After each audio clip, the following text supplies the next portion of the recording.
I got a feeling that you got me covered too. I got you covered. I got you covered.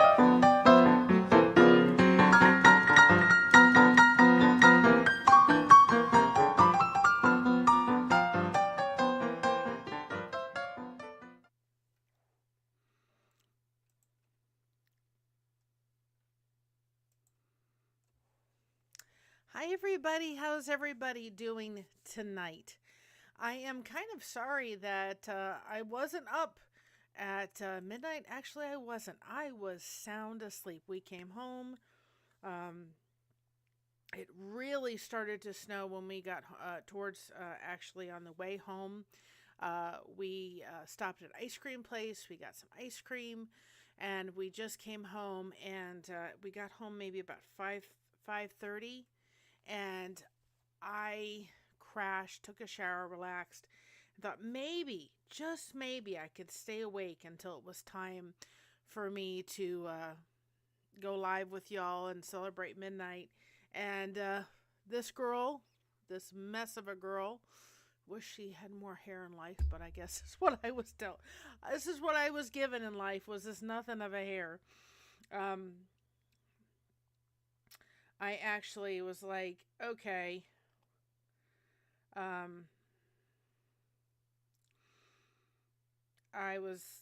I just crashed. Hi, Sandy. I mean, I literally was like, it's, it's not,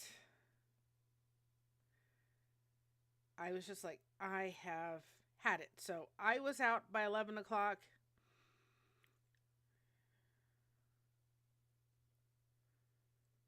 Hold on just a minute, guys.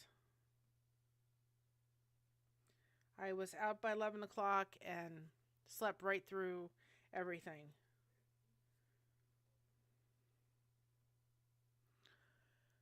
Hi, Glad. Welcome on in. You can put hashtag blessed if you'd like people to connect with your channel. So anyway, I was just gone and I was out. So I hope everybody had a wonderful, wonderful New Year's. Hi, Brooke. I was asleep.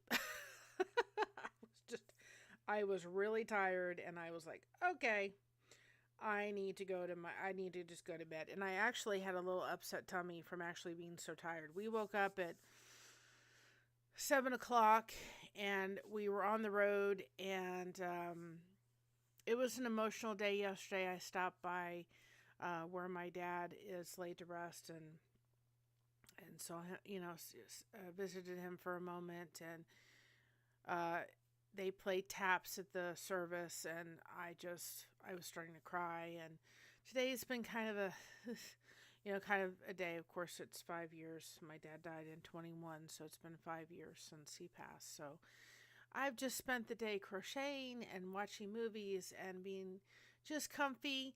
And I thought, that's exactly where this body needs to be. But I guess I'm going into the grandma stages of celebrating New Year's, right? Kind of just going, okay, we're in woo. So that's exactly where I was. I was really tired, and so I hope you all had a wonderful, wonderful New Year's. Also, before I forget, I did put up the raffle for, not the raffle, the giveaway for the Dog the Bounty Hunter hat. If you all can go watch it, even if you're not within the United States, if you could go watch it. If you are in the lower 48, you can participate. Just make sure, I've seen comments in there where there's a word you have, hi weeds art, you have to put that word, and it's towards the end of the video. So if you don't put that word in and you want to participate, it will not pick up on the random comment picker. So we are giving away, in that giveaway, this Dog the Bounty Hunter hat. It is signed by Dog the Bounty Hunter. Okay? And we're giving a $10 Amazon gift card or Hobby Lobby gift card. And we're also giving 2 of our soap caddies. So it's up there. It runs from now until the 31st of January. So if you want to participate, please do. If you can share it out, and if all possible, if you could also please hype it if you can. If you can hype it up to 7 days, and so if there's any way that you can hype that, that would be great.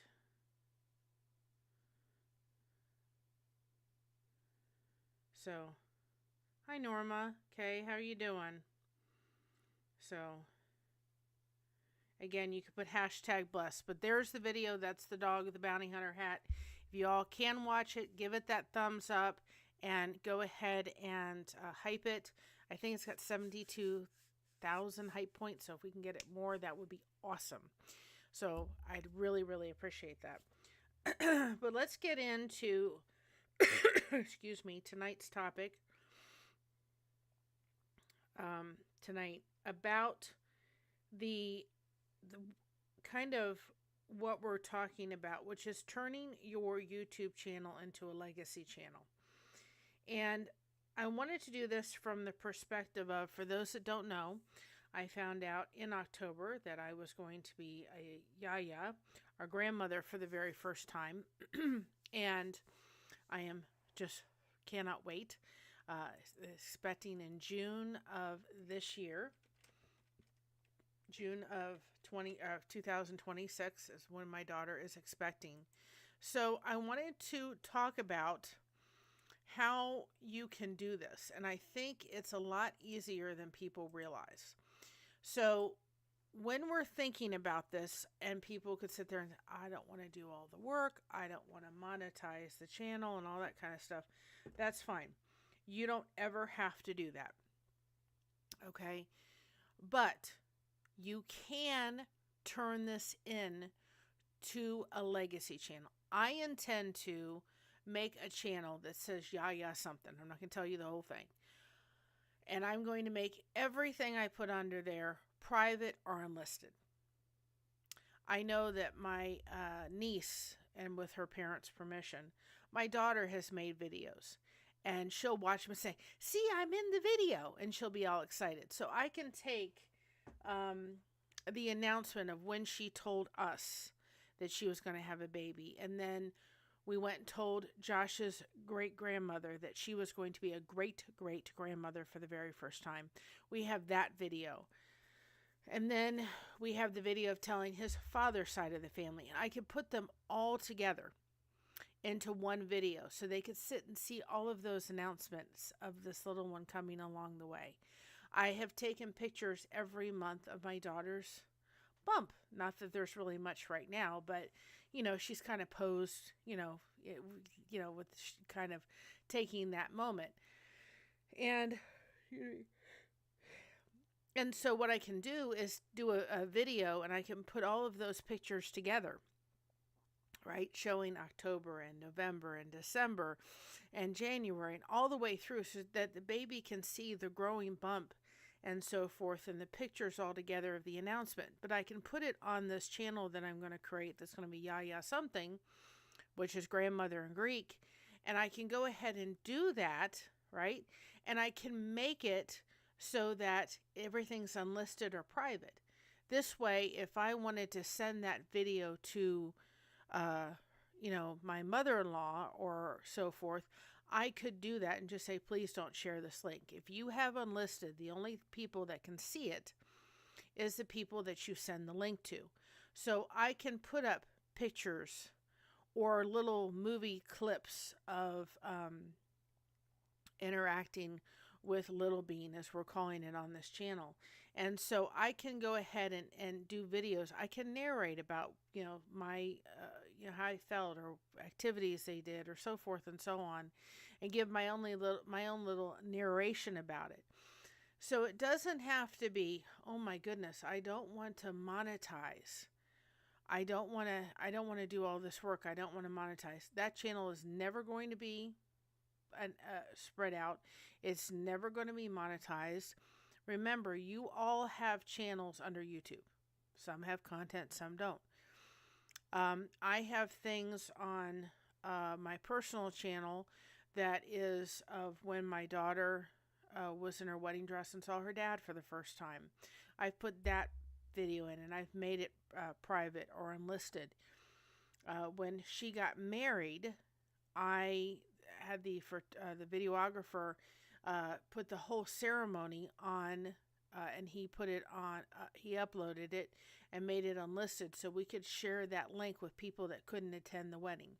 So you really can take the channel, whether it's monetized or not, and do that. And then way down the road, when this child is older, I will give them a password. They can go in and look at that channel and look at videos and all that kind of stuff.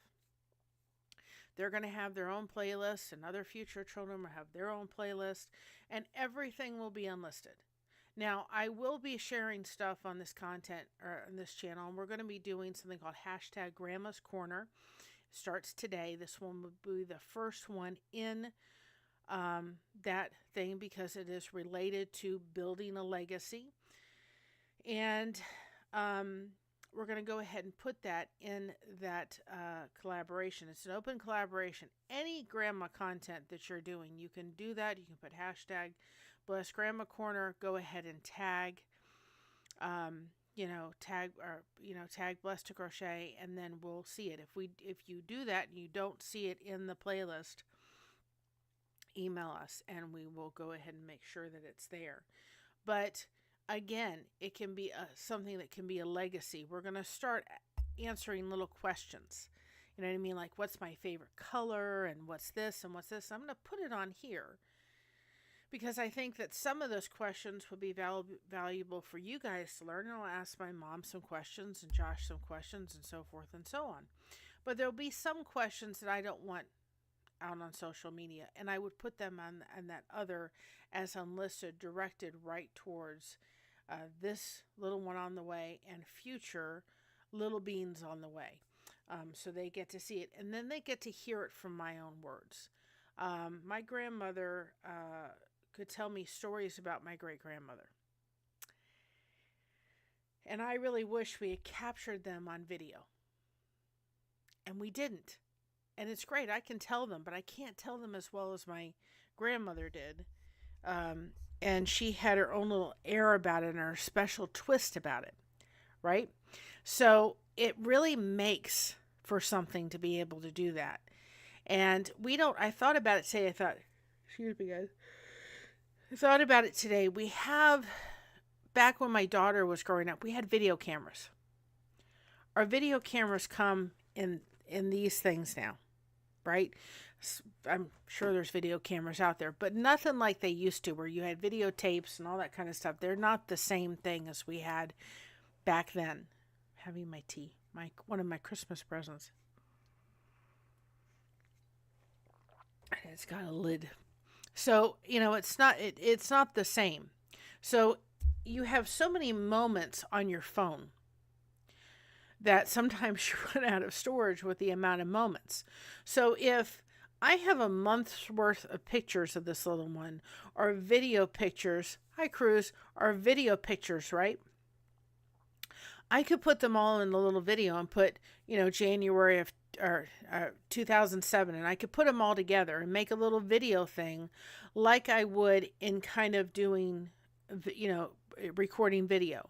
And I could narrate on some of the things and make a whole little video for the little one to watch and put it on this other channel, make it unlisted, and it still would be respecting the privacy. If you have, like my daughter and son-in-law, do not want any pictures of this little one on social media. So that's up to them. This is their child. They get to make the rules. So at least this way, if I make it private or unlisted, I have the opportunity to sit with them and show them that, right? And so forth. But I don't have to make it where I'm not doing what my daughter and my son-in-law have requested, which is please don't put any of the pictures in public to social media. Now, I'm going to be investigating. There is an app of how much it costs, where there's kind of like, you can upload pictures and everything, and you can invite people to the app. It's totally secure, where like my daughter could invite me, invite her mother, her mother-in-law, my mother-in-law, all those people, family members, into this app where she could upload pictures of the little one and video of the little one, and so can I, and so can the other people too as well, in one place, but it's not on social media. So that's an option too in addition. But this way, that's something to just think about doing. And why I say that this channel from really the beginning has something that's always been in the back of my head. We've put recipes on this channel. We've told stories about family members and so forth. We've told the good, the bad, and kind of the ugly a little bit. Is because I wanted it being told by me. Also, from our devotion standpoint, my little grandbaby is getting to see my faith.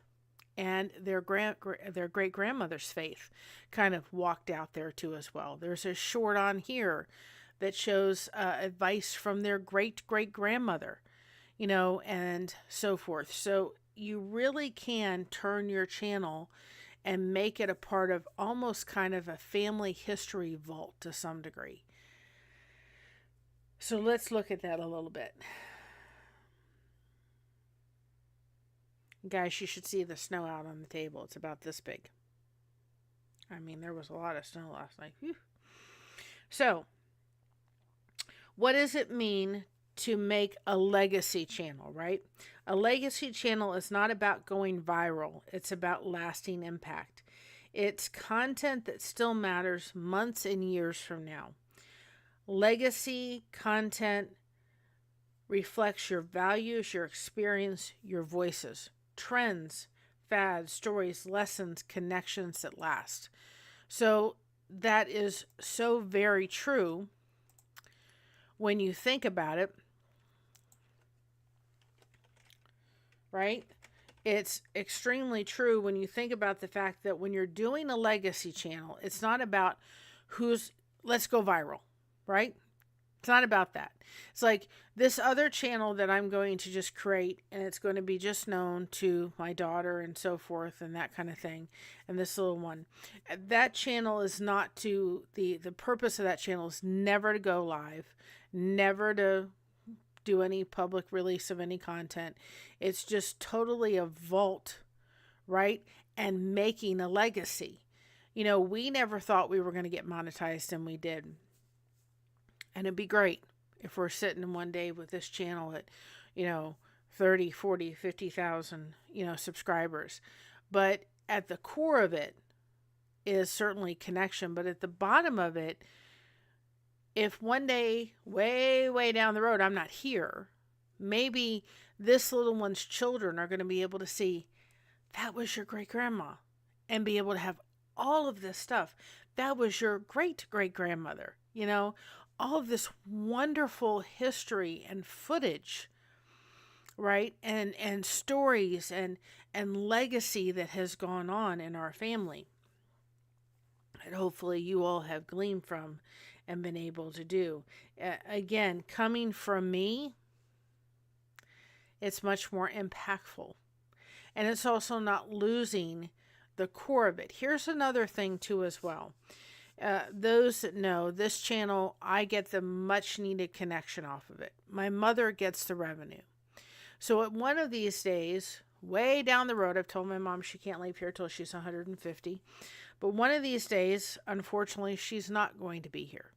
And when that day happens, I could take this channel and put it in Christina's name, and then she's going to get the revenue from it, which may, help her and help her children. So what I'm doing is going to help and is going to something of building value for my daughter and my future grandchildren. It's not much, but it's a little bit. It's something to be able for them to grow on. Who knows, way down the road, this little beam may take right over, this channel and take it to another level. We don't know. It's the start of something, right? So creating with intention, not pressure. So when you're a YouTuber, guys, it's a lot of work. And there's a lot of times you can get very burned out from the work that you do. It just happens. There's a lot. Once you think, okay, I've gotten monetized, you can go, no. In order for you to keep your mind, it's not like Amazon affiliate. Took forever for us to get there, but once we've gotten there, we're not going to lose our affiliate with Amazon. But with YouTube, you can lose your ability to monetize anything. So it's not like once you become monetized, you go, I'm done. I can just have fun. I don't have to think about holding and adding more content. You still have to do that. So it can be tiring. It can be daunting at times to be able to do that once you have a channel that's monetized. The idea is to continue to grow it. And it can take a lot of work. This is not for the faint of heart. You have to keep pressing and pressing and pressing when there's one person in the chat, 6 people in the chat, 20 people in the chat, 100 people in the chat. And I've had to be very careful not to compare myself to anybody else on YouTube. Because there's only one Blessed to Crochet, there's only one me, there's only one mom, my mom. And so I can't compare myself to anybody else. If I'm unique and I'm the only person that's me and everybody else is taken, I can't go into somebody else's chat and say, boy, their chat's really moving. What's wrong with me? I have to really be careful with that. And somewhat of a thick skin has to happen. Because you're going to have people that are going to come in. They're going to troll you. They're going to bully you. They're going to come in and say not nice things about you. They may go on other channels and say stuff. And you kind of really have to have a thick skin. And so it's not for everybody. And if you get monetized, pat yourself on the back because you worked really hard to get there. And it takes a little bit of time to get there. And good for you if you did get there and you're sticking there and you're sticking through all the stuff and everything. So again, sometimes there's pressure when it comes into doing that. But again, I've had to sit there and say at the core of this, I can't be pressured. I have to sit there and go, okay. You know what I mean? I have to be able to realize that a little bit of this is legacy. For this little being, for this little, grandbaby on the way, and for the future ones, there's a legacy here, hopefully, and uploading family recipes and all that kind of stuff means that, one day when they want to know how to make egg pie, when we've had it several times, or they want to know how to make the sand art brownies, it's all here for them. It's stuff that their mother grew up with and recipes that they've grown up with, and they've gotten to see times when my daughters come on the channel and we've talked back and forth with each other. We've done like my mom and myself and Christina, and we've all kind of talked together. That is absolutely priceless. And that is so, so important. But if you can go into the aspect of it of, okay, I'm going to just start a channel and just have fun. I have no intention of ever monetizing it. I just want to start putting content. And it doesn't have to be perfect either. It could be as simple as getting on your phone and talking to that little one. Telling the family stories. If you feel comfortable with going ahead and have them public, go ahead. If you get monetized and you don't want any of the funds, find an organization you can donate the money to. I mean, really, just have fun with it. But you as part of your channel, a part of you can tell these stories in such a wonderful way. I would really almost suggest this to not just grandmothers, but parents, right? We have these cameras. I wish I had this when Christina was growing up. We have these things in the palm of our hand, right? I'm telling you, parents of somebody who's just about to be a grandparent, you're going to forget. right? You're going to forget these little precious moments. Get on your phone, talk to your phone, and maybe sit there and say, this week we did this week we did this. Do a video journal, right? Maybe put some pictures in it. You can do it through InShots, you can do it through CapCut, you could do it through so many different ways, right? And just talk and say, this is what we did this week, this is what we did this week, and maybe write down little things that were really fun that you want to put. Talk about it. This is what you did this week, this is when you walked this week, this is when you crawled this week. All you do is you go to YouTube, you hit the plus button, you upload the video, and you make it unlisted. You've got a video journal for your future children that never has to be made public if you don't want it. But you have all this rich history. Get the people that are around them, grandparents, great-grandparents. If you're lucky enough to have a great-great-grandmother around, get them involved. Have them tell stories about their lives and get it where you can put it someplace where you can have all that wonderful family history.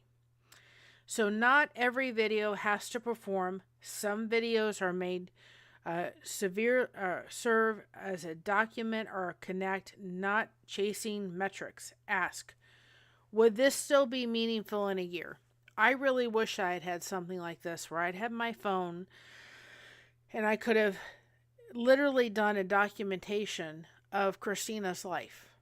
Because there's things I know I look back going, when did she walk? When did she crawl? When did she do this? And I've forgotten. Honestly, I don't necessarily have a date and time when she did this or this or this. Right? I really wish I had had something, right, that was meaningful with something like that. And it can be so helpful to have that. So you can use that in your life, of course, at any point. Would I be proud for someone to find this later? Absolutely. Again, this channel, I'm thrilled that there's recipes like, there's recipes on here that my daughter has grown up with. I'm thrilled that there's like Meet the Dog Bounty Hunter that's on there, that we got to put that up. I'm thrilled that, there's something on here from Josh's grandmother. I'm just thrilled that we talked about, we did that whole little surprise where we surprised Christina with all those things that one day, and I put the video together. I'm just thrilled for all of that. And I'd be thrilled when people find it and they make they're able to do something. It shows that you have to be, if anything else shows if you're going to be determined to do something, you keep doing it and you don't let it stop. Right? I've put pictures in devotions for the purpose of this little one finding that and seeing their mom or their papu or their grandmother or me when I was young, for the purposes of family history. And so it can be something, and it doesn't have to be that they necessarily find if everything's going to be private or unlisted. Share the why, not just the what. People don't only remember what you did, but they remember why you did it. Here's the thing. I've talked about the fact that, my first marriage was a marriage that was somewhat difficult. And I don't know if I want to share all of the details. There's some I've told my daughter for certain reasons that I've told her, but I don't have any desire to tell this little one. And if she wants to tell the little one age appropriate, then she's allowed to do that. That's her information that I have told her. But I think that I would like to, I never met my grandparents. A legacy channel could be meaningful for grandkids. Absolutely. It also, I'm telling you, parents, you may not think that you're going to forget, but you're going to forget. Like, I'm going to maybe talk about when, and I wouldn't do it on this, put it in a video, about the time when her, this little one, we don't know whether it's boy or girl yet, whether when my daughter met this little one's dad, and what we were going through and what we felt like and what our first impressions were and all those kind of things. But my first marriage was kind of rocky. And there's things about that I don't necessarily want to tell on here. But I may want to put in some kind of video where I can tell what I feel. I'd like to come from my own little perspective of it. And if one day I'm not here, that child could listen to that and go, okay, I understand. And so that's part of our family history. Is it a nice part? No, it's not. But I could tell it and so forth. I could make it private so that it would be way down the road before they even saw it. But I can make it private and just talk about that. So that story, my experience and what I went through and why I made the choices I did was there for that child to be able to view and see. That's part of our family history. I'd like to go in a little bit more detail about my grandmother. I don't know if I want it all on social media. So I'd go into a little bit of detail about their great-grandmother or their uncle and so forth, which I've talked about on here. Some things that I may want to have just in that section. It's part of your family history and it's important. So talk about lessons learned. They may not listen.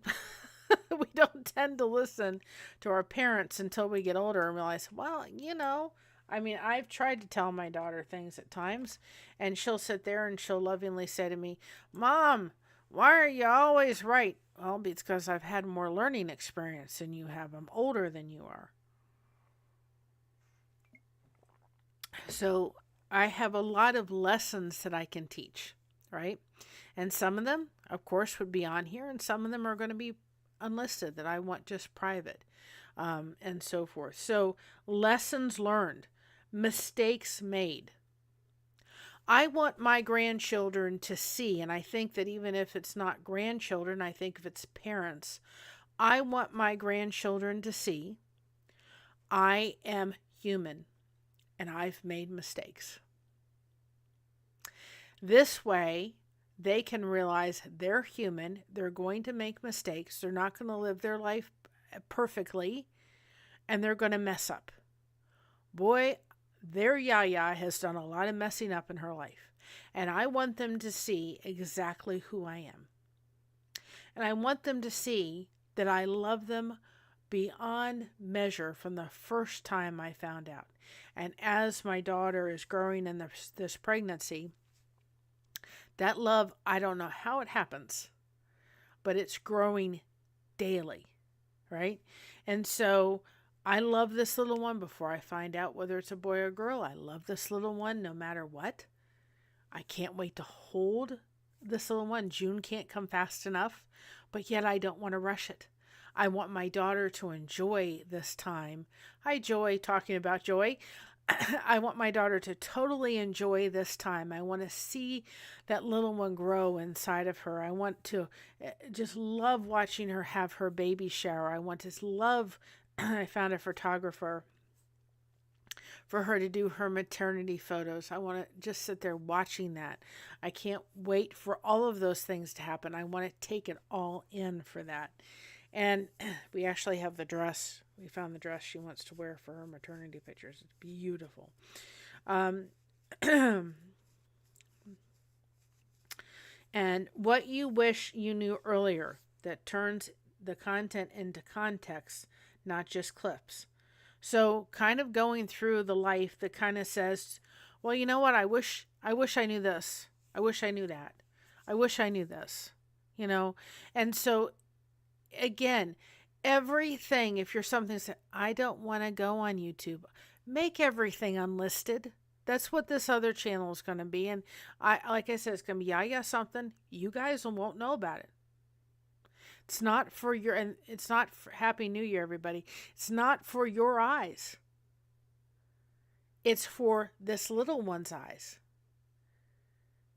And yet I have stuff on here. So if I have stuff on here that I have put up, like recipes and all that kind of stuff, I will download those videos and place them over on the other channel too, because I'll want them to see. Thank you very much, Joy. I want them to have all the recipes right together. Now, I may even like revamp the video and do a little bit more history into the recipe for them, that facts about it, or write facts in the recipe and take up all the other stuff in it that they would like to know. So I have recipes on this channel that I would download, put over there, and put them in an unlisted recipe thing, right? And then they would be able to find them. Family history is going to be over there. And again, the parents, and respectfully so, don't want their children on social media. That's what they've told us so far. So I really would like to have videos, right? I'm going to have them on my phone. If you don't think I'm taking pictures, I have to figure out how to load this stuff off my phone. I'm going to be taking pictures like crazy, right? But I can't put them anyplace. But I could put them into a video, put them on this other channel, and make it unlisted, and still feel like I could be able to do some kind of family movie thing without putting the pictures out on social media. So, documenting life, not performing it. Legacy channels feel human and not staged. Real moments, perfect edits, progress, polish. Guess what, guys? I don't even do perfect edits. I mean, unless you're hiring a company to make it so polished and perfected, I mean, I'm sorry, you're never going to get a perfect edit from me. I enjoy editing to some degree, and I really don't. It's kind of, Christina loves to edit. I love to be at the point where I could say to her, here's a video, now edit it for me. I'd love to be able to be in that position one day to be able to do that. And I feel as if you do perfect edits, and I try to make sure I'm not going and all this kind of stuff in a video if I'm doing a devotion or something like that. But I'm not perfect. And yet if I take all that, I think I make myself too polished and not real and not authentic. You know, I went through that Dog the Bounty Hunter giveaway video that we have, and I said, dang gone it, I forgot to put a picture of Patty in there because it's in honor of Patty. And I meant to put a picture in there, and I don't know why it didn't dawn on me to put a picture on there. I already have it out. I can't take it down now. I can't add it, but I'm sitting there, dang gone it, I needed to put a picture, and I reminded myself to do it, and then I put it up and totally forgot to do it. It wasn't perfect. I did pretty good, but it wasn't perfect. I am going to put a short out on that actual video so that people know that there is a giveaway on the channel. And I'm going to put it in Nightbot so that we can be able to make it real easy to drop the link for it. But I'm going to do a short, and I thought, well, the only thing I can do is just put a picture there in Patty and let people know that we're doing it. And that's what I'll have to do because, again, I goofed up, but it wasn't perfect. It was just as real as I could get it, and that's all that matters. And that's all you're trying to do, okay? So, viewers connect to growth, honesty, and relatability, and that's very true. You need to be honest with your community. You need to have growth, and I think growth comes from honesty and being authentic, and then reliability. Now, people also know that on this channel, this girl struggles with fibromyalgia. And so there is times that I say I'm going to put content up, and for some reason that day, I don't get it up. Or I say I'm going to go live, and something happens, and I'm not up to it. They know that, but they know at the core I'm trying. Right? I'm trying my best. And again, this is kind of twofold. Because I do believe... Hi, Newsmatic. How are you doing? Welcome on in. I do believe that you can build a legacy channel. You can monetize a legacy channel. This is still still a portion of it is a legacy channel. But I also do believe that if you are not somebody that wants to do all this, you can still create one without it being all over everything. You can still have it where you can have everything unlisted. For instance, my grandchild could be like 4 years old, and maybe I've put together a little video of an outing we did or something, and I took some stuff with it, and I could put it all together, and I could send that unlisted link to my daughter, and they can watch it. Who's the only person that's going to see it is them. But my grandchild may have a really neat kick being able to watch that all put together. And then I don't have to store it all on my phone, because at one point I'm going to run out of room probably very quickly, right? Teaching through experience. You don't have to be an expert to have a legacy. Sharing what you learned in real time is powerful. Your journey becomes a guide for someone else behind you. Guys, I'm going on the Love Talk podcast on Sunday at 6 p.m. with Oh So Ravishing and Boogie Time. As soon as I get that link and they have it set up, they're going to send it to me. And they sent me some of the questions. I have a lot of experience. Bored after spending 6 weeks at Santa Claus North Pole channel. It was a lot of fun. Oh, that's awesome. That is awesome. I love that other channel, and welcome back. Of course, if you went outside today, I think you probably feel like you're in the North Pole, because we got a lot of snow. But anyway, the thing is that I have a lot of experience. It's not expert experience by any stretch of the means. I have raised a special needs child with autism. I've raised funds for a service dog. I live with a diabetic. I've had a child who has gotten diabetes at the age of 13. I've had her service dog that got, you got a going on there too as well. I've had the service dog got diabetes. I have fibromyalgia. I have a chronic illness. My husband has something called Klinefelter's. It's a very, very rare. My uncle was an alcoholic. My aunt struggled with drugs and alcohol. I had my grandfather and my uncle that both unalived themselves. I had a grandmother with a mental illness, bipolar. I had a daughter that was misdiagnosed for 6 years of her life. Right? I've been through a divorce. I've been through an abusive first marriage. That's just to name a couple of things. I think I have some experience. I was bullied in school. I will live with a food addiction throughout my life that I have to manage. I deal with chronic pain on a daily basis. I mean, there's some things to be able to pass on to y'all, right? It's taken me X amount of years to get to the point where I'm saying, dang on it, I'm proud of who I am. And I don't care if people say I'm too sensitive. Let them just go bye-bye.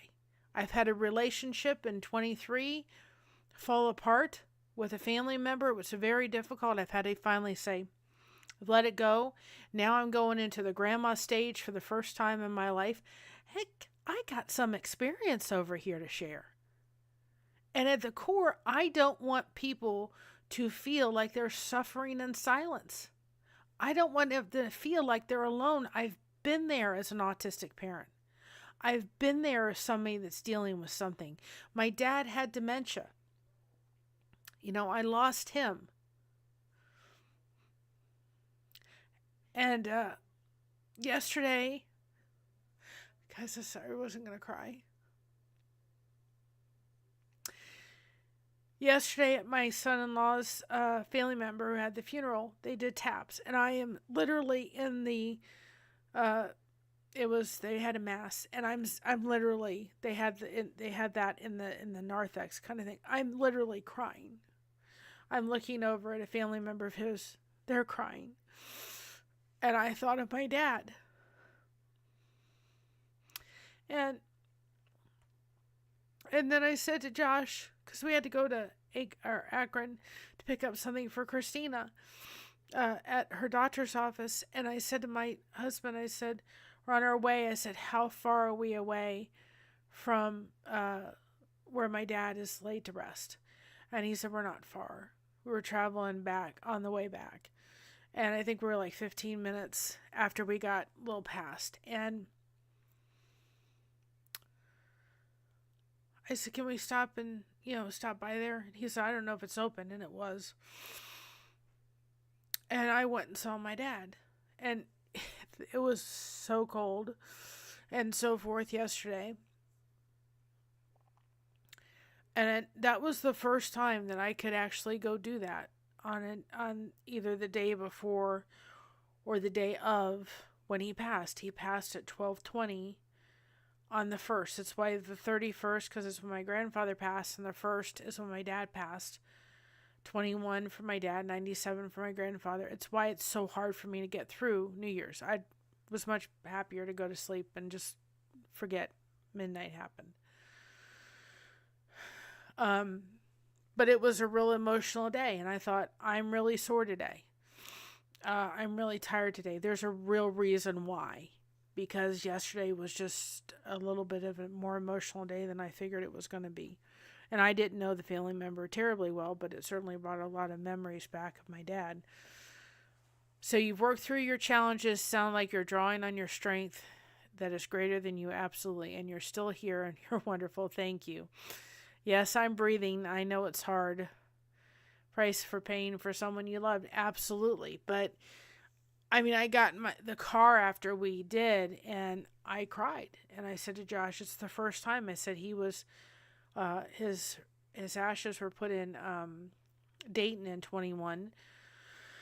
Then we moved them up here so we all could be closer to go see him, go visit him. And then something happens to my mom. She's right here. We don't have to go to down Dayton. And I thought it was the first time that I could actually stop by, close to, and be able to do that. And, it was a hard day. But I have a lot of things that I've gone through. And quite frankly, all the experts in the world could sit there and talk to me about raising a child with autism. And I would look at them saying, okay, but my daughter is the one. And it wasn't until we had behavioral therapists, yes, they were experts, they came into the home and took care of my daughter. They saw her for who she was, and they dealt with her, not 10,000 other autistic children. Because I tried to read all the books about this is what you do with this and this and this. And guess what? It was really hard because when you've met one autistic child, you met one. I finally reached the point where I am at the top of my family pyramid. Such I can really relate to a lot of what you've said. We're a little bit different, but so much the same. Absolutely we are. Absolutely. So again, your journey can guide someone. I could sit here and say, hi, Alfonso. Oh, my goodness. Oh, my goodness. Oh, I'm glad you're home safe, hopefully. I could sit here and, I could sit here and at least that little one that's coming in June can maybe get to this part of the video with their yaya saying how much they love them and how much they can't wait for them to come. And they're looking forward to meeting this little one. And I'm talking to them in my own voice. It's impactful, guys. It is very impactful. Building a community over numbers. And this is what we're doing. Hi, New Horizons. This is what we're doing here. It is not about the numbers, even though I'm very glad we finally got past the 2,000 mark. I'm very glad. Thank you all. And so forth. I was looking to get there. I mean, that was just a goal that I had by the end of 2026, and absolutely. All right. Well, thank you for stopping by, and I hope you come back again. Thank you so much. you know, we we're building community. Do I want to see this channel grow? Absolutely, 110%. If you guys can just, when you watch something, if you can make sure you're giving it the thumbs up after we're done and go back and comment in it, that would really start helping. Because there's a lot of videos that they get thumbs up, or the shorts, and they just don't get commented. So if you see something, maybe you can't watch the whole thing, maybe you can watch it in the background for us, and so forth. And New Horizons, I started watching some of your stuff. I had it running today a little bit, and I'll go back and comment. Sometimes if I watch stuff for people, I don't always go back and comment. I always make sure I give a thumbs up for sure. So anyway, it really helps. It just helps the algorithm to be able to do that. So, giving those thumbs up, if you see a short, giving the thumbs up, maybe making a quick comment or something like that, really, really would help tremendously. And again, the Dog the Bounty Hunter video is out for the giveaway. It includes the Dog the Bounty Hunter hat, as well as it is pinned when you first come into our channel. And make sure that if you have put a comment in there and you are entering to win that, please make sure that you are putting in the keyword. If you do not put in the keyword, there's only been 2 people so far that have put in the comment that have actually put in the keyword. If you don't put in the keyword, then it's not going to take it when I run the giveaway or the random comment picker thing. So we're building community over numbers. Legacy channels focus on people, not just subscribers. You all are not subscribers to me. You are family to me. That is why we are picking up on the fact that we're saying to you all, change the little subscribe button. I wish YouTube does, and if it does, then come to us because it's our idea. Change it to a connection button. Because I'm subscribed to Hulu and what else is it? Hulu and Netflix and so forth and so on. Guess what? I'm not connected with them. I'm subscribed, and if something else came up that was better, I would transfer over to that. I'm not subscribed to that. I'm not connected with that. I'm connected with you all. I'm connected with communities and all those kind of things. And they're part of my support system. It's very different. So if you change that in your head, that certainly makes a huge difference. Raising a grandchild with ADHD, bipolar, and different personalities. One's to anyone out there that is going through any difficulties right now. That's just good vibes and prayers and so forth, whatever you believe. But big hugs. I know that cannot be easy, but we're always here because I don't believe anybody should have to suffer in silence. So engage in comments, respond thoughtfully, create conversations, not just content. A small, connected audience lasts longer than a large, disconnected one. Absolutely. Hopefully we're all connected. That's why we have the Connection Hub. That's why we're doing the Blessing Through Connection channel, which I am starting back next week. Thank you all for your patience. We had the computer do its little thing, and then we had a little goof with that, and so we're going to get back to that. But that's why we're doing it, because connection really does make a huge difference. Leaving something that speaks when you're not there. A legacy channel becomes a digital footprint. Your voice, your perspective, growth remain accessible. Now, I'm not going to get into politics. Okay, I'm just not going to when I say this. But you can like him or not. But look at all the Look at all like the Duck Dynasty, for example. Just one example of a couple I could give. Duck Dynasty. Phil Robertson is no longer here, but he has a lot, right, of a lot of history that his future generations can watch. Look at Elvis Presley. He's not here, but his grandchildren have been able to see him in movies and interviews and documentaries when they would do the shows and so forth, right? If history that they've been able to see and songs and music. Again, we're not getting into politics. I'm just mentioning people. Look at Charlie Kirk. That little boy is probably not going to remember his dad, but there is a lot of video of him talking and showing who he was and his viewpoint on stuff that he has to be able to look back. He doesn't have his dad here anymore, but he has that. So again, put that aside. As far as whether you like it or not, I'm just saying those are examples that I can think of right off the top of my head.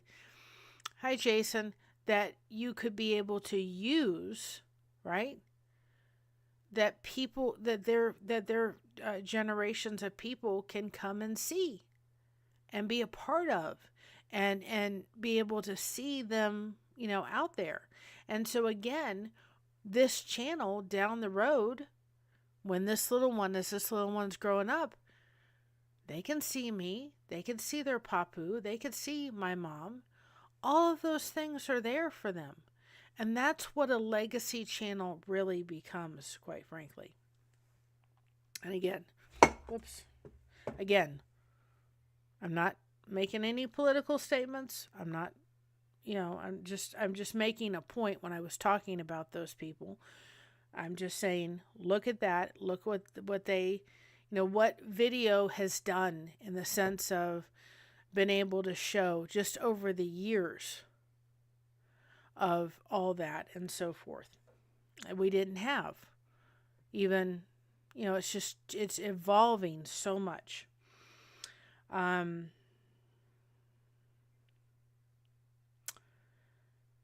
You're not just creating content, you're creating reference point for others. Redefining success on your terms. Success is not only views and revenues, it's helping someone feel seen. I hope we do that here. I really hope we do that. I hope you feel seen. Encouraging growth and inspiring action or reflection. Impact is stronger metrics than analytics. Hopefully, we're making an impact on your life. You all have made a tremendous impact on my life.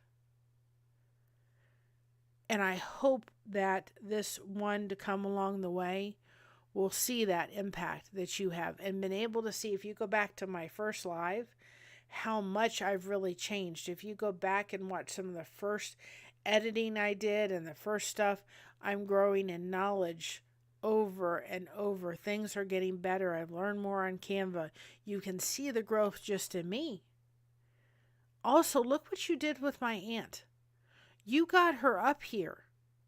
When I really came and I said to my community, I need your help. This woman wants to see her family for the last time. This little one will not get to ever meet my aunt. Well, we have the buggy ride in Ohio with their mother on there, right? And my aunt and myself. We've got, my aunt talking and thanking everybody for what they helped to get her up here. And so there's certainly some history. There's me talking about my aunt and me telling everybody that she went to be with Jesus and all that kind of stuff. That's all family history. It's so precious.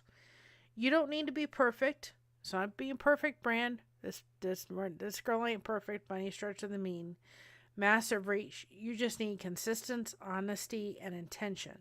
That's how a YouTube channel becomes a legacy. I really hope that this channel will always focus on connection, but it also will be a legacy for my future grandchildren. They'll be able to see their mom.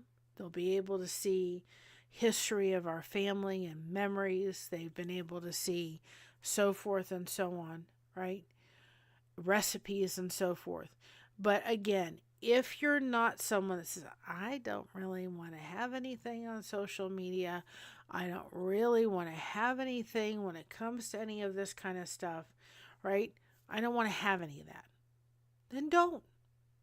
Do what I'm going to do on the side. I'm going to have a YouTube channel that says yeah something.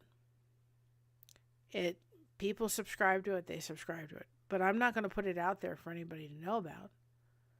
It is going to be for my grandchildren and them to have.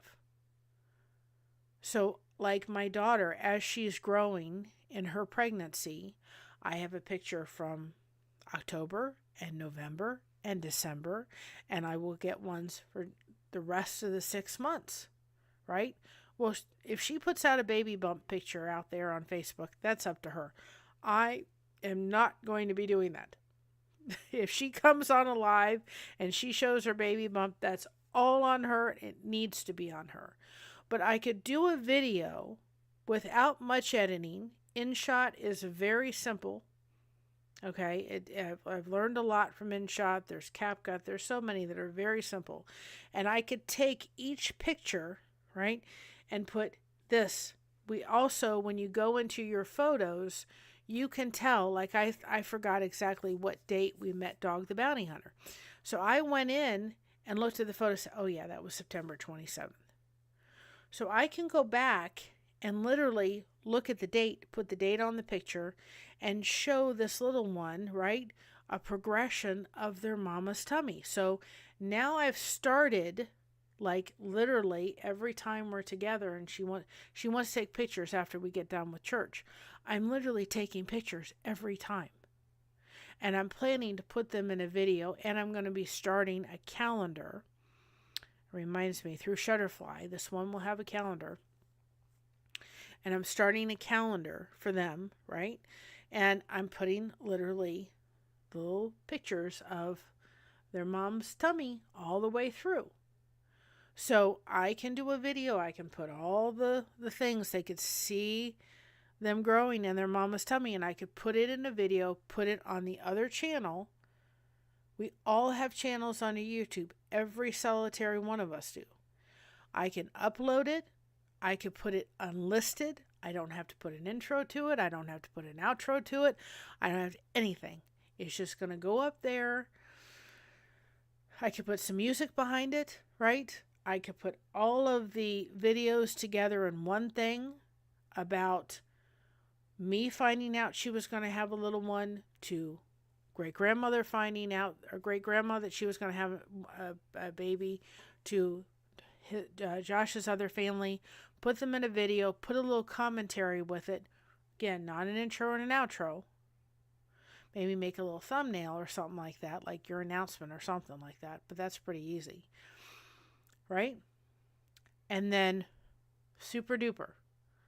Now, in one video, on an unlisted or private setting, that child has a whole thing of those 3 announcements in one video that they could watch. And if they were to say to their mom, can grandma send me the video of, because it's hilarious to watch Josh's grandmother find out that she was going to be a great-grandmother. It's hysterical. We were all laughing. She did such a cute job. But can she send me that video? Well, I can send it unlisted in the link, and they can go and watch it. And everything can be unlisted.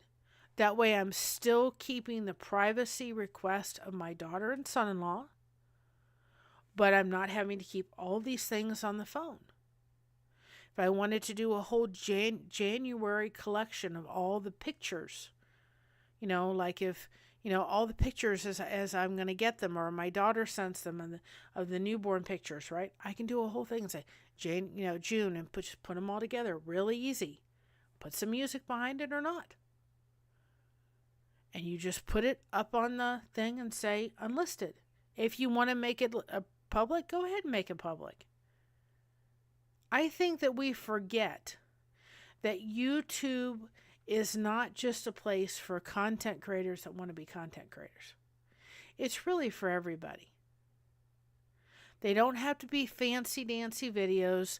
They don't have to have intros. They don't have to have outros. They never have to be monetized. But your family legacy is important. Your family history, whether it's good, bad, or ugly, is important. Right? My dad's story of how he grew up in a very, very difficult situation, his history is important. And I'd like to put it in an entire video, so my grandchildren can understand, and I've made it to some degree public, and I think it's on here, but I may want to go into a little bit more detail. But I think it's important enough to understand that he didn't have the easiest life, and that we didn't have the greatest relationship. I may want to go into a little bit more detail for them to understand who their great-grandfather or who their great-grandfather was. It lies on me, right? Because my daughter knew a very different, she knew a papu, she knew a fun papu. But I had him as a dad. So my perspective of how I had him as a dad, very different than the perspective of what he was like as a grandfather. Was he perfect? No. But in order to understand his past, or how he was with me, you had to understand his past. It's like why I put and made that song, Daddy's Little Girl, and I put all those pictures with it. Because those are part of our family history. I don't want to lose those things. So just think about, okay? Think about, I just think of all those people that I kind of suggested that are not here anymore. Just look at Elvis. Look how much he's gone for almost 50 years. And there's still so much legacy. Hi, Janice. There's still so much legacy. There's still, history to go back, and you can still watch Elvis, That's the Way It Is, right? And still be able to see what it was like to be in the theater. It's not exactly the same. You can listen to interviews. You can listen to the stories. The movies aren't that great, but you can watch the movies and hear him and see him. He's still here 50 years later. Why? Because it's coming through video. Now, I'm going to say this. It's just a little side note. Please be careful of really any of the. Please be very, very careful of anybody that you see that I've started to see them out or going out in there. There are AI videos of Elvis coming out, and they never really happened. And unless you know well enough to know what AI looks like, you will think that he said that or he did that or so forth. They're getting so good. So please be careful when you're doing the whole thing and you're going through and there's something I haven't seen from Elvis yet, and you go, that's an AI driven thing. Because they're starting to do that with, and I've seen them come up for some reason lately, and I'm thinking he didn't say that. That's not really him. And if you're not careful, and I haven't gone in to read the description whether they're telling you it's AI driven or not, but just be careful. It's like the picture that I did of me sitting with Elvis. I made it very clear that it was, when I did it in the video, I said, this is AI generated. I never wanted people to think, oh, she sat with Elvis one time. No, I didn't. I wish I could. I was only 2 when he died. So I made it very point of it when I did the Who Cares, caring about somebody video with Elvis. This was generated by AI. I wanted people to know that. But be very careful when you're going through stuff, superstars or whatever it is, or Elvis stuff. Just be careful because they are getting very good at it. And sometimes, unless you're knowledgeable enough, you can say, that just didn't really happen. That never happened. And so you have to be very, very careful of that. Just something to kind of keep an eye out. But look, almost 50 years later, and Elvis is still something you can go back and watch movies and all that kind of stuff, right?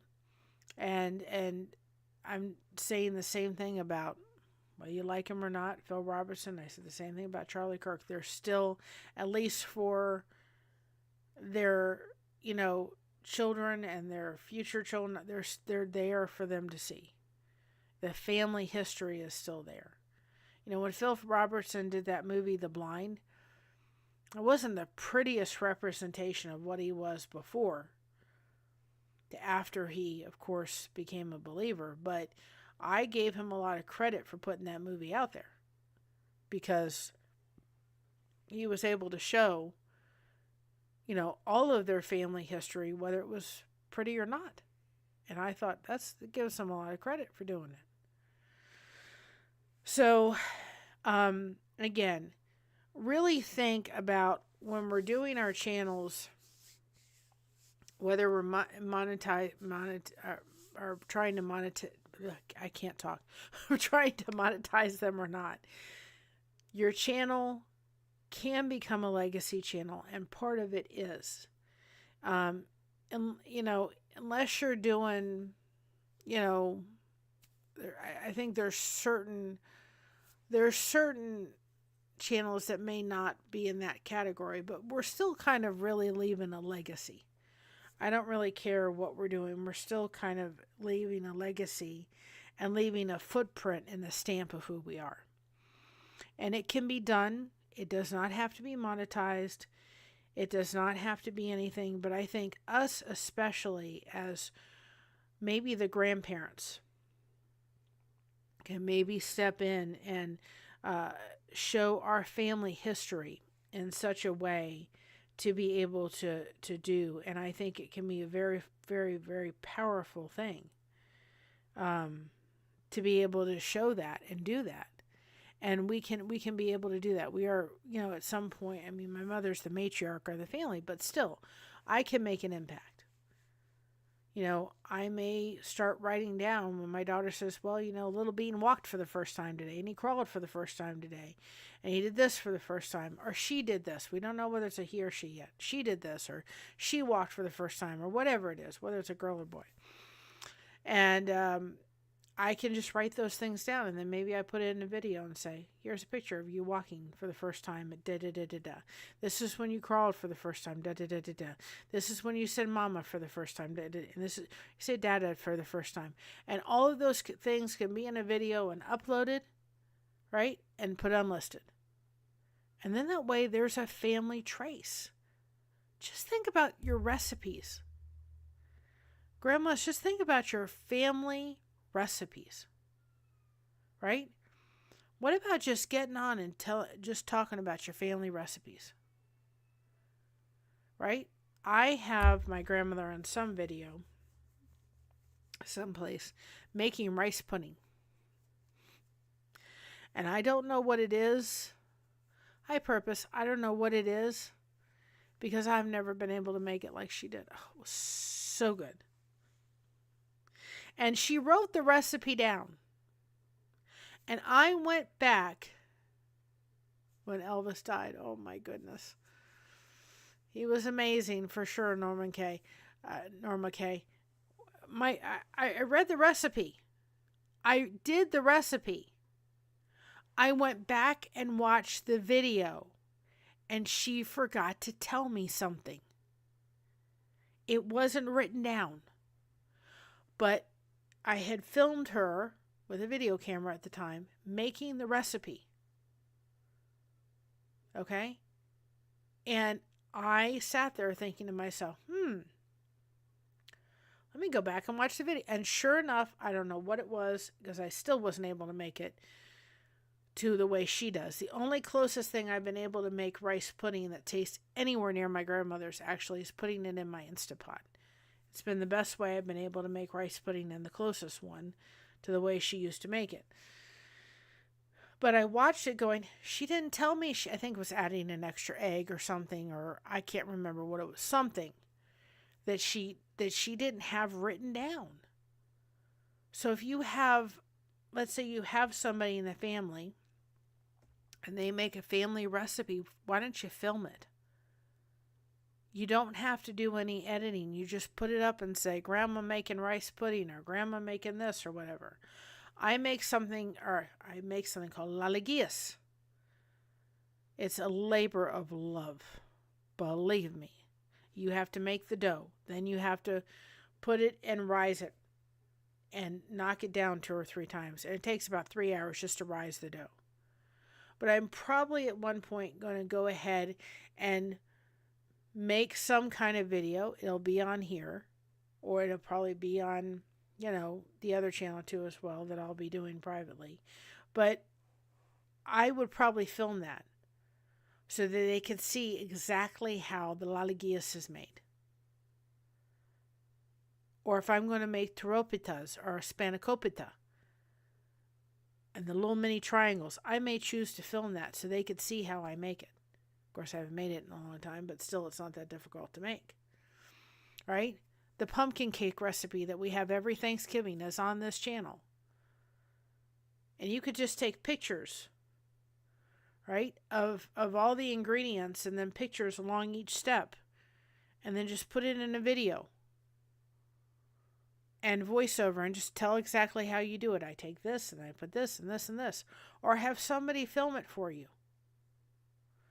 And show how you do it. So it's a half an hour, 45 minutes video of how you put something together. Who cares? You don't have to edit it. Just put it on up. Make it unlisted. Then they have the recipe of whatever it is, no matter what. And like my grandmother, who made rice pudding and forgot to tell me that she put something in, it was because I went back and watched the video and said, she forgot to write that down. We forget things like that. And this way, you have a video document of that kind of thing.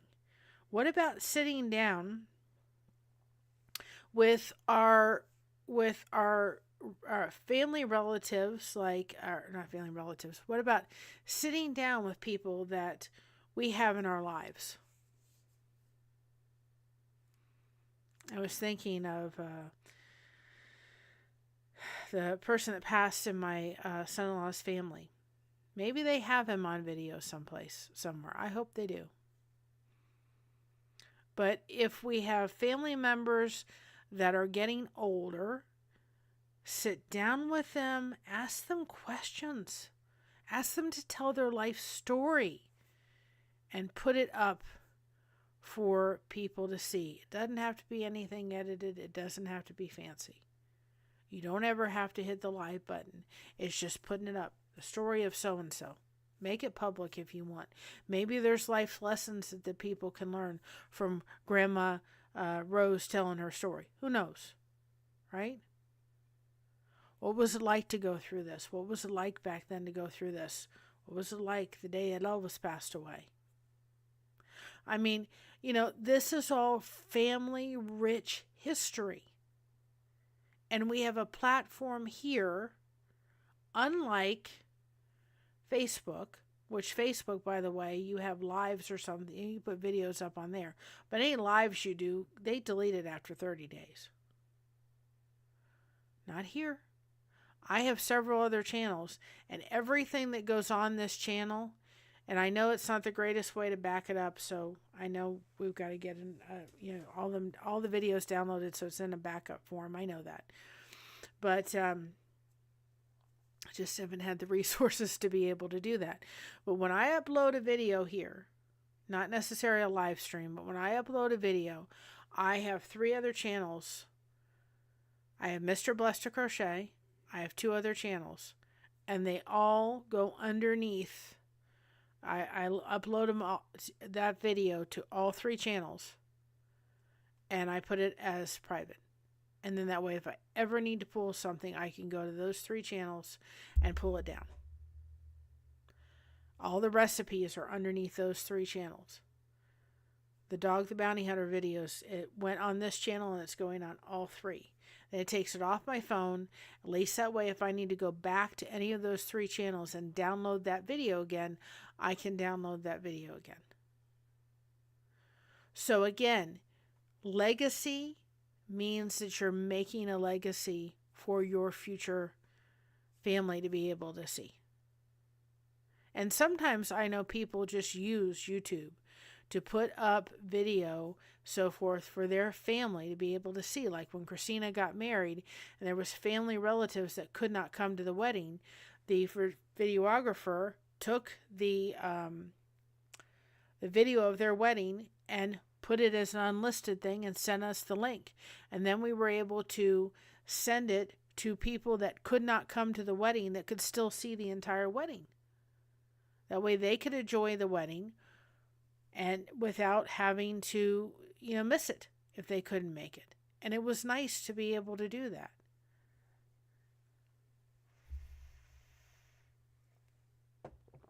When Christina goes and gets her maternity pictures done, I may take some video of that, and that way I could just put it up on that other channel privately and make it unlisted. So guys, really honestly, whether you are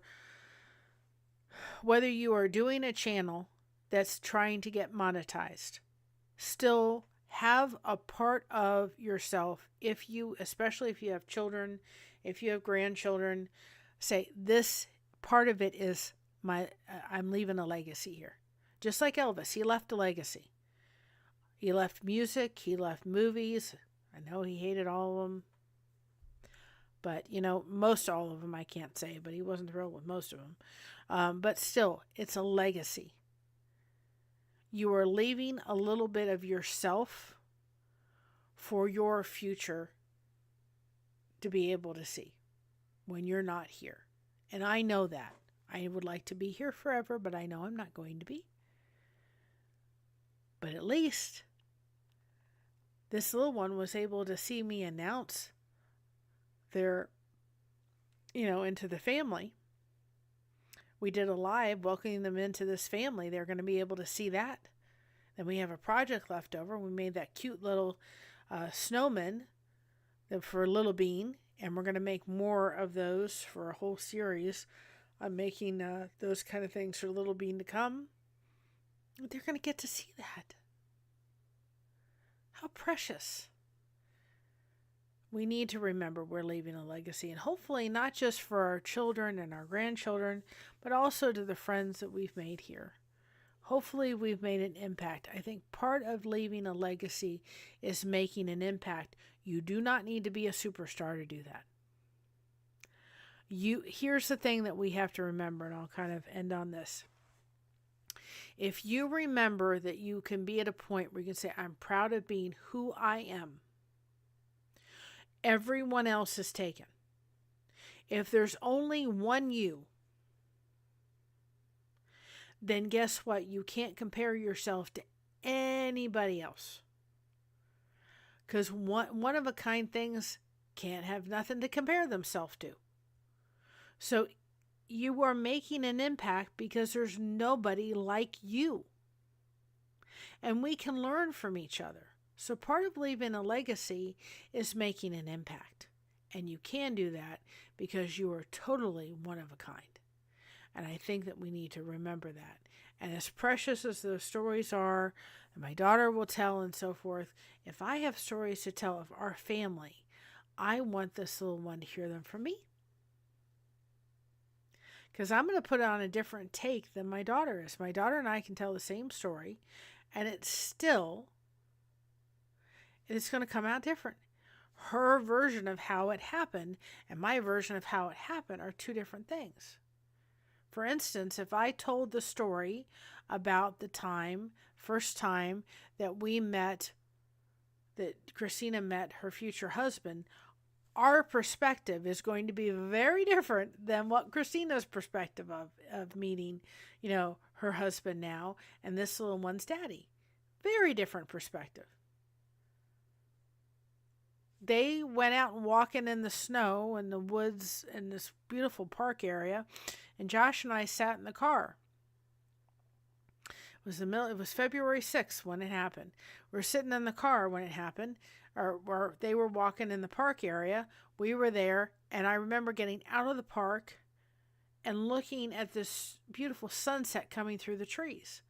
When you guys see that picture of a sunset coming through the trees, it's special to me because I got in the car and I had been saying when I was outside looking at the sun coming through this tree, God, I wish my dad was here to see this moment. I had this feeling at the time. This was going to be the guy. I don't know what told me that, but it was just, I had this feeling. And I saw this beautiful thing. I thought I just took a picture of the sun coming through the tree. I got in the car and I looked down, and the picture is an outline of a cross. I started crying. And I said, God, you're telling me my dad's still here.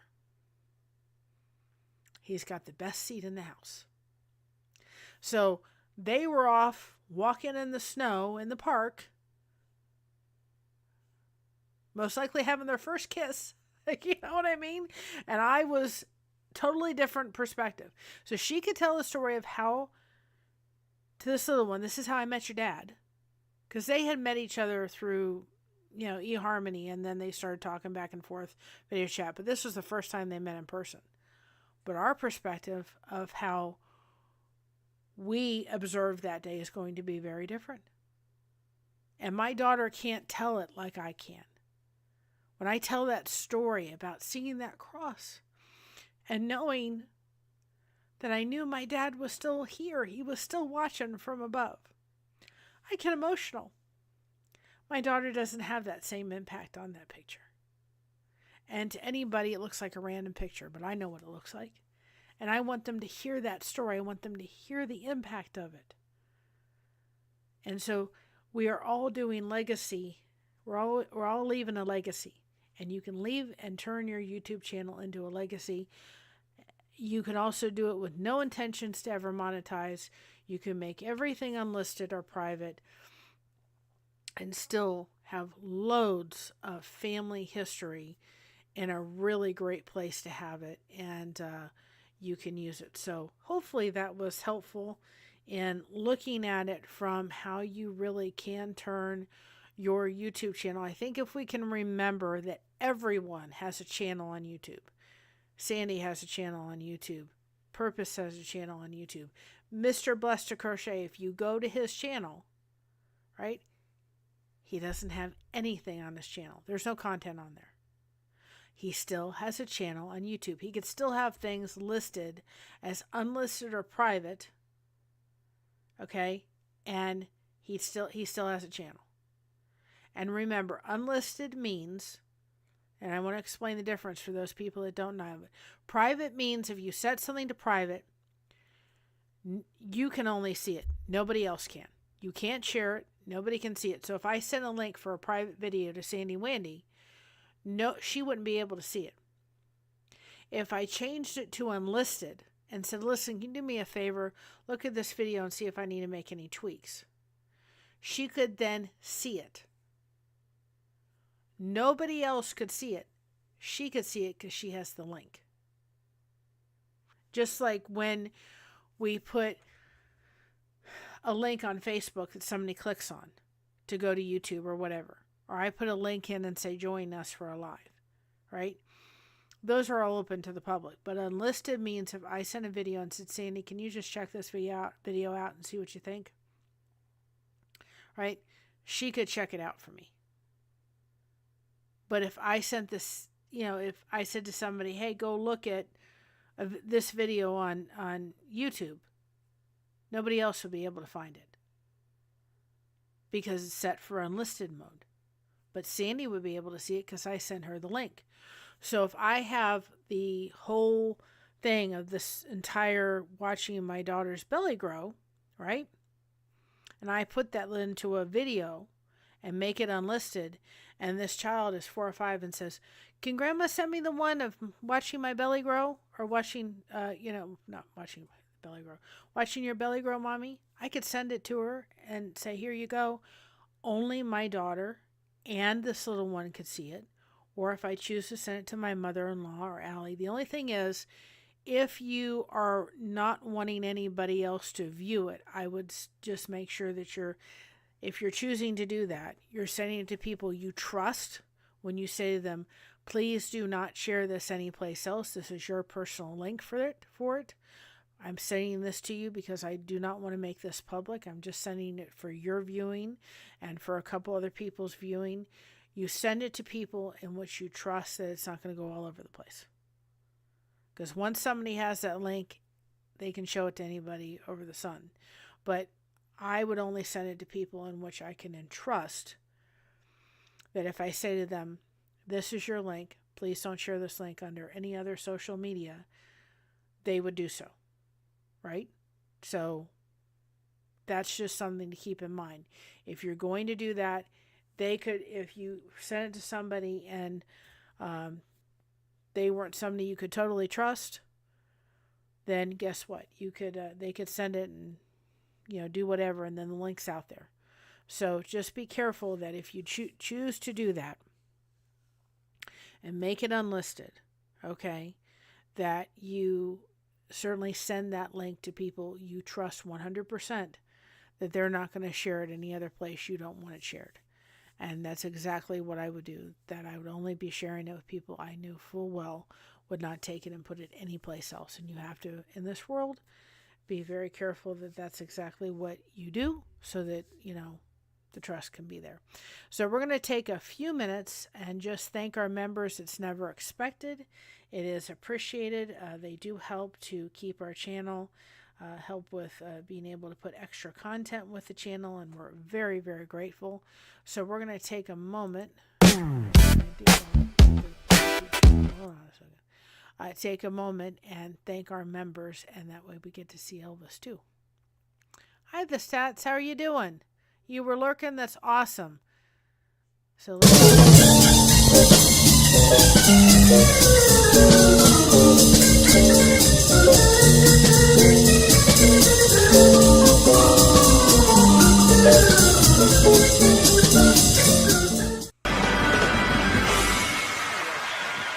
Thank you.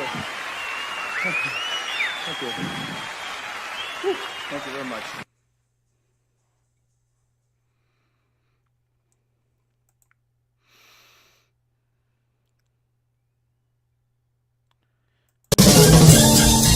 then I won't forget about it. Forget about it somewhere.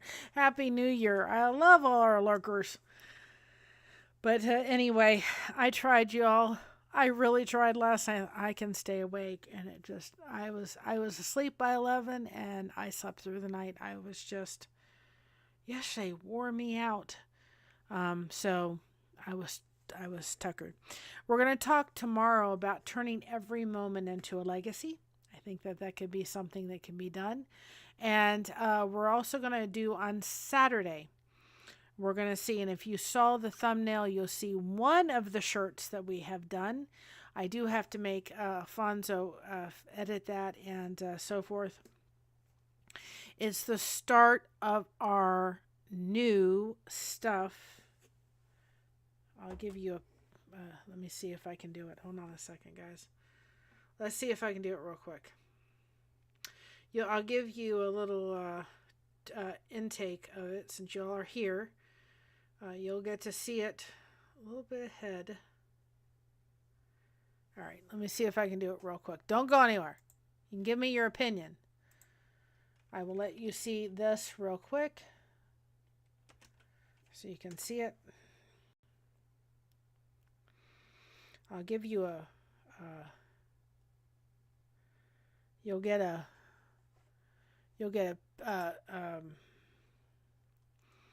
you'll get a, I'm going to talk in a minute, I'm telling you what. You're going to get a little bit of a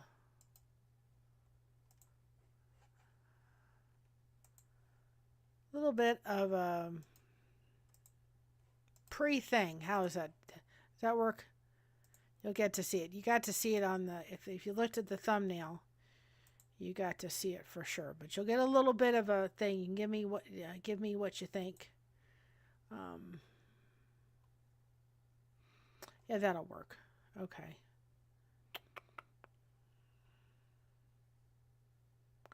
Well, we can do, well.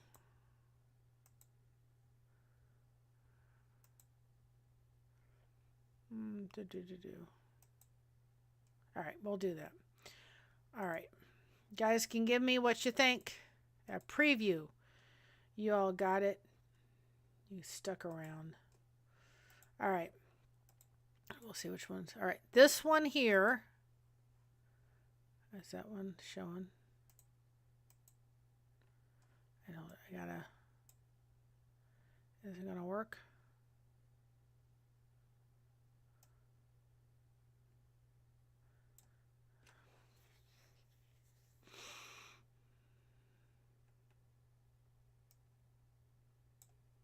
All right.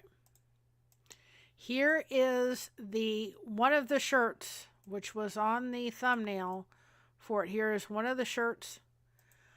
We did this as a cartoon. I have to have Alfonso just kind of do a circle around it for the shirts because it needs to be finished. So this is one of the new merchandise that we have.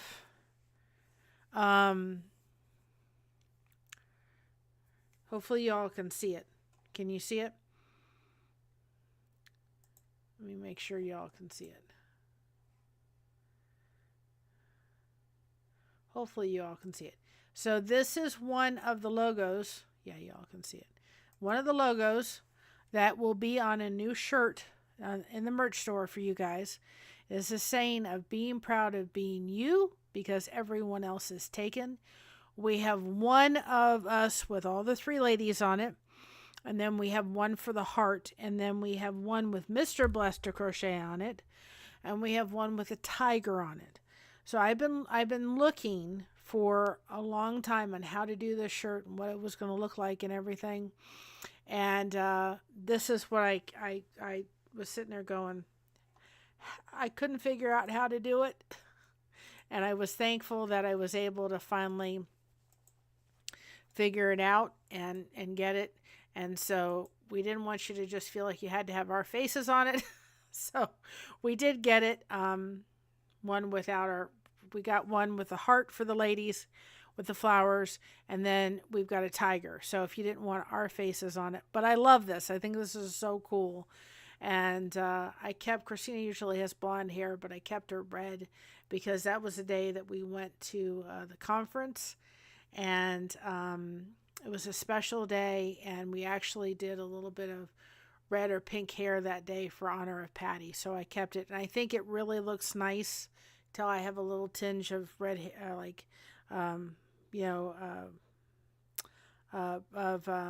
reddish tinge to my hair. And so I kept it because it was special, and I thought it really made an accent. I love the cartoon look. And then okay, we got that one. Then I Mr. Blessed to Crochet. Y'all know I had to do one with Mr. Blessed to Crochet, right? So this is a Mr. Blessed to Crochet. We have one of him, and then we took him out, and we also put a really cool. He loves tigers, so I did a tiger because tigers are strong. And we have a tiger with sunglasses on. I just have to. Alfonso just needs to put like a gray line around it for the shirts. So that's going to be another one on a shirt for those that would like to have Mr. Blessed to Crochet on. Again, these were all pretty much created through ChatGPT. So if you're struggling with merch for your shirts and merchandise, look into ChatGPT to come up with an idea. We're totally revising the Mocha look absolutely awesome. We're getting rid of Mocha Clan and just making something with some Mocha merch for it. But I absolutely love it. So what we did with this one is we put in a tiger so that the guys could choose between Mr. Blessed to Crochet or the tiger, and then on the shirts there'll be the logo on the left or the right side of the sleeve depending on what you want it. Now, this is our logo, and this, you guys get to see a preview of it. It's pretty much the same. Hopefully this is the one. If not, nope, that's not the one. It's pretty much the same. We just took it up a notch, and I think makes it so much easier. Oops, it's a little big, isn't it? First of all, our other logo was done for me by a wonderful lady, and I loved it. But it was really hard to put on merchandise because, and the white's not there, just the white's in this picture, but the white's not there. It was really hard to put on merchandise if you looked at the old logo because of everything kind of, the crochet hooks were never in center. The crochet hook was off on center. And so to be able to put the heart in somewhere of the center of anything was not easy. But I wanted to keep the core of, and I've been floating around this for a year or two, the core of our logo exactly the same, which is the heart, which is the crochet hooks that look like a cross, and so forth. I wanted to keep it at the core. I love the heart, and I wanted to keep so many of the aspects of it together, but I wanted it in a circular form. And I really think that this logo pops, and I think that this logo with the crochet hooks really come to life. They really pop. I just absolutely love it. I think it's just up. I think it much more professional than the other one. I think, do I have it here? The other one looked like, or no?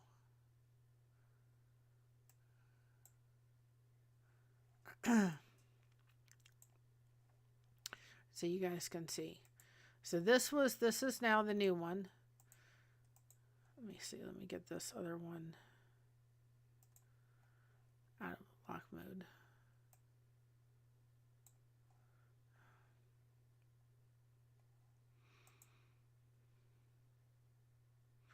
Okay, you guys can see the other one.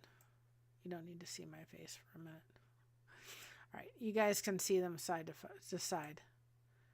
Okay, so this one here, the one with the crochet hook, is the one on the right is the old logo. The one on the left is the new one.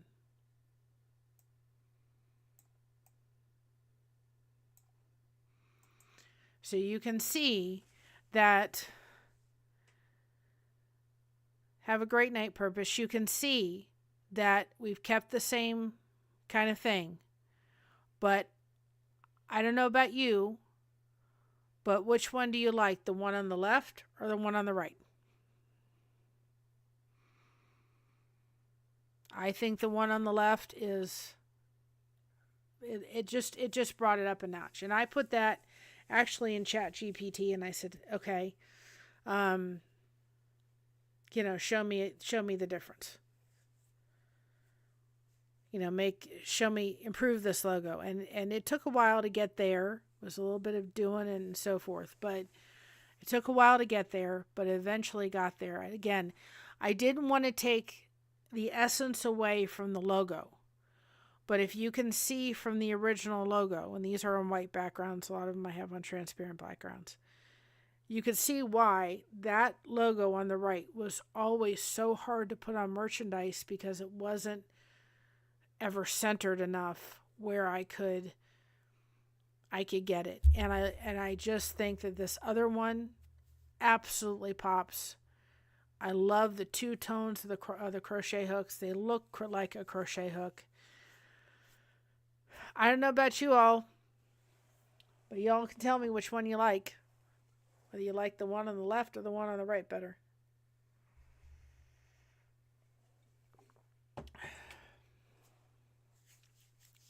I'm curious what everybody else thinks. Left or the right? Like I said, I didn't want to lose all of the parts of the logo. I wanted to keep a lot of the logo the same. I needed to make it easier.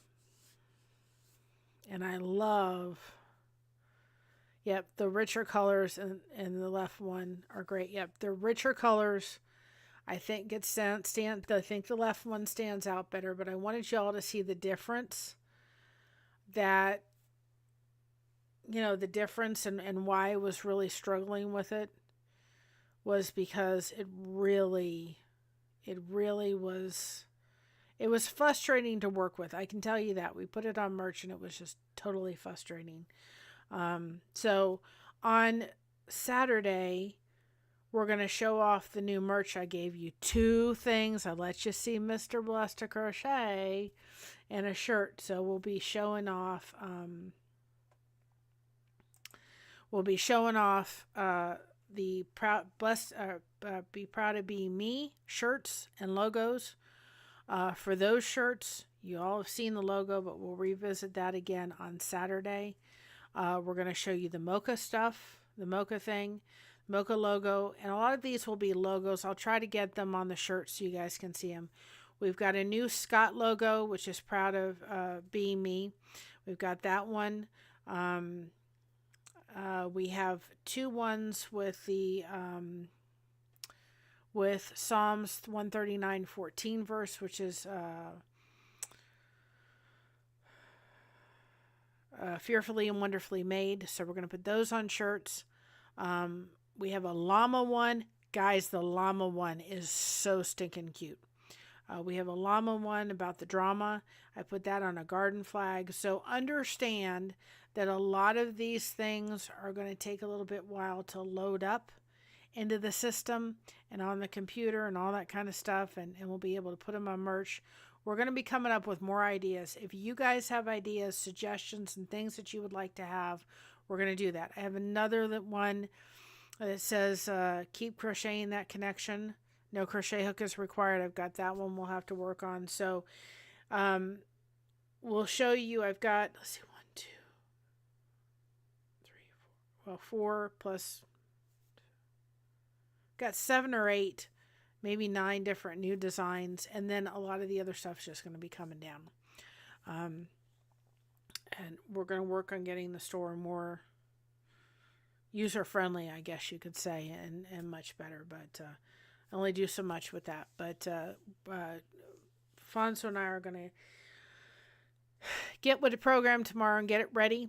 But understand when we put the merch in, we're still going to have, some time to get it all kind of done. And I thought I could do it on this computer. I was able to do it before, and I'm going to try it again and see if it works. But something with the graphic card was acting up. And so I've had to assist with Alfonso's help, and I've had to do it on my Chromebook. You want to tell me how frustrating it is to do it on the Chromebook? Yep, sirree. Absolutely frustrating. But anyway. So with that being said, I hope you all love it. I'm going to keep this logo up for another day, and then I'll put it up for the new show on Monday. But on Saturday. And then I don't know if Alfonso's are going live, but we'll leave and we'll go there. And it's not just about new merch new year, but it's about really diving into that Proud to Be Me saying. Realizing we got to stop comparing ourselves to anybody else this year, because there's only one you. You cannot compare yourself to anybody else. And so we're bringing in new merch, new year, new you, and not refined you, not a new you, refined you. And really embracing that proud of being me because everyone else is taken. You cannot compare yourself to an original. You are an original. There's nobody like you. And you literally have to run with that. And I'm hoping everybody's going to run with that in the new year. And so forth and so on. And for our members, for the Blessed Disco Ball membership and for the thank you very much will receive a discount on any merch from the second on. So that will happen, but give us some time to get that store loaded up with good merch, and we're going to also come up with more sayings. I'm looking forward to getting some more sayings in there and doing some more stuff. And if you guys have suggestions or ideas, put them in the comments. We love to see them. So I'm going to head off of here. I'm actually going, I need to finish up. I've just been crocheting all day. My stomach has been a little I just haven't, I'm tired. I think a part of it is I'm just tired. So I'm going to go have a shower and get ready for bed, finish up what I'm doing. I've started putting the hubs back up, and I think I'm going to bed. I think I need to go to sleep. It took me a while to go to sleep last night, and anyway, and then on Sunday, join us, because I'll be on, as soon as I know all the stuff and I get a link for that, I'm going to be on Oh So Ravishing and Boogie Time on the Love Talk podcast. I think it's going to be awesome. I will be on at 6 p.m. And there's other stuff happening that day too with, what is it? With Jack Story Time and The Source. So I'll be all over on Sunday afternoon. I better rest up for that one for sure. And actually, that's a day Christina will be here, because we're going to visit a friend of ours a pastor that was a pastor in our church in Florida. And they're coming actually up here to Mansfield to actually speak at the church, which is kind of nice because we won't be having to travel so far back. So hopefully I can, if I need to, I can get a little rest in. And then on the 18th, if I have an opportunity, I'm going to go to have the opportunity to go meet Eli Yoder. And I have been on his show. If I ever can get him, I would love to have him on and talk about his testimony and his a little bit about the Amish for sure. But he is speaking at a local church, and it's about an hour away, and I'd like to go to be able to actually meet him in person. So we might try to go do that too as well. So with that being said, I'm going to head off here. Everybody have a great night. Be proud of being you, because everyone else is taken. Keep crocheting that connection. No crochet hook is required. We have you covered. Thank you so much for having us covered. And we'll see you tomorrow about turning every moment into a legacy. Love you all. Bye-bye, and Happy New Year. So proud of being